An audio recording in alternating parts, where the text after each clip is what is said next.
भारतीहर जी ने लिखा, 3 प्रकार के बंदे लोग होते हैं। बंदे पंजाबी ट्यून। एक विघ्न के भय से काम प्रारंभ ही नहीं करता। एक कर तो देते हैं, विघ्न ज़्यादा आने लगे तो बीच में छोड़ देते। एक सूझ बूझ पूर्वक विवेक पूर्वक अपनी औकात, अपनी शक्ति सामर्थ्य का अंकन करके लक्ष्य निर्धारित करते हैं। उसके बाद आसमान भी टूट पड़े तो विचलित नहीं होते। पहली बात है कि आपकी अभिरुचि और क्षमता की सीमा में आपने लक्ष्य निर्धारित किया या नहीं। पहली बात यही है। अब वो कोई मिडिल स्कूल पास व्यक्ति सीधे एमएससी की कक्षा में, एमए कक्षा में पहुंच जाए तो बेचारा परिश्रम कितना भी करे हताश होगा। अपनी औकात की सीमा में, अंदर की अभिरुचि की सीमा में, और जिससे आपका दूसरों का भला ही हो, हानि ना हो, उस विधा से आपने लक्ष्य निर्धारित किया या नहीं, या किसी के द्वारा थोपा हुआ लक्ष्य ले लिया। पहली बात है। फिर लक्ष्य की पूर्ति के लिए जो प्रोसेस, विधा, मेथड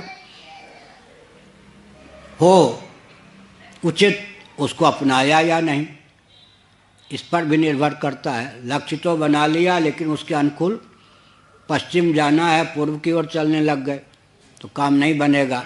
लक्ष्य की सिद्धि के लिए जो लौकिक वैदिक अमोघ उपाय हैं उनका आलम्बन लिया या नहीं।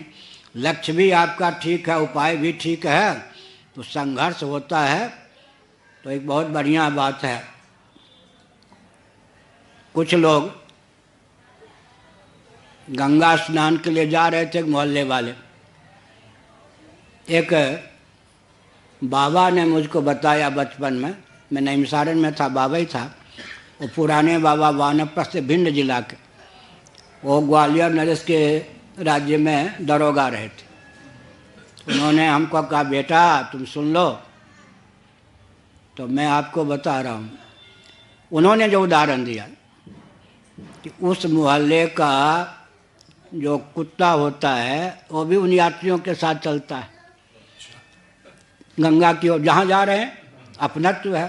अब जिस जिस मोहल्ले से वो जाता है उस मोहल्ले के कुत्ते उसको खाने आते हैं। अब अगर वो सबसे जूझता चले तो मर भी जाए, गंगा का स्नान भी न, गंगा तट पर न पहुँच सके, वो अपना यूँ करके उन लोगों के बीच में छिप जाता है, कुछ कर लेता है, युद्ध नहीं करता। कल कुशल उन यात्रियों के साथ गंगा जी तक पहुंच जाता है, चाहता है तो नहा भी लेता है। ठीक है, उन्होंने हमको शिक्षा दी। तो लक्ष्य की पूर्ति के लिए जहाँ तक बन सके अनावश्यक संघर्ष नहीं मोल लेना चाहिए।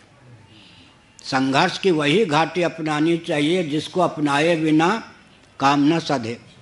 हर मोर्चे पर ताल ठोकेंगे तो मूल लक्ष्य से, ये सब मैंने बताया। तो अब आपका निरीक्षण कीजिए कहाँ कमी है। सफलता के 4 स्रोत हैं। हमने मोहन भागवत जी को बताया तो इतने प्रसन्न हुए कि सभा में उन्होंने 3 बार मेरी जब पूरी पीठ में मेरे सामने 3 बार उस बात को कही। मोहन भागवत जी 45 मिनट पहले एकांत में मिले, फिर सभा में थे। भगवती बिमला की स्थापना हुई है मठ में, पुनः विशाल मंदिर बना है उसमें। मैंने कहा कि नियत शुद्ध हो, भाव संशुद्धि, गीता का 17वां अध्याय।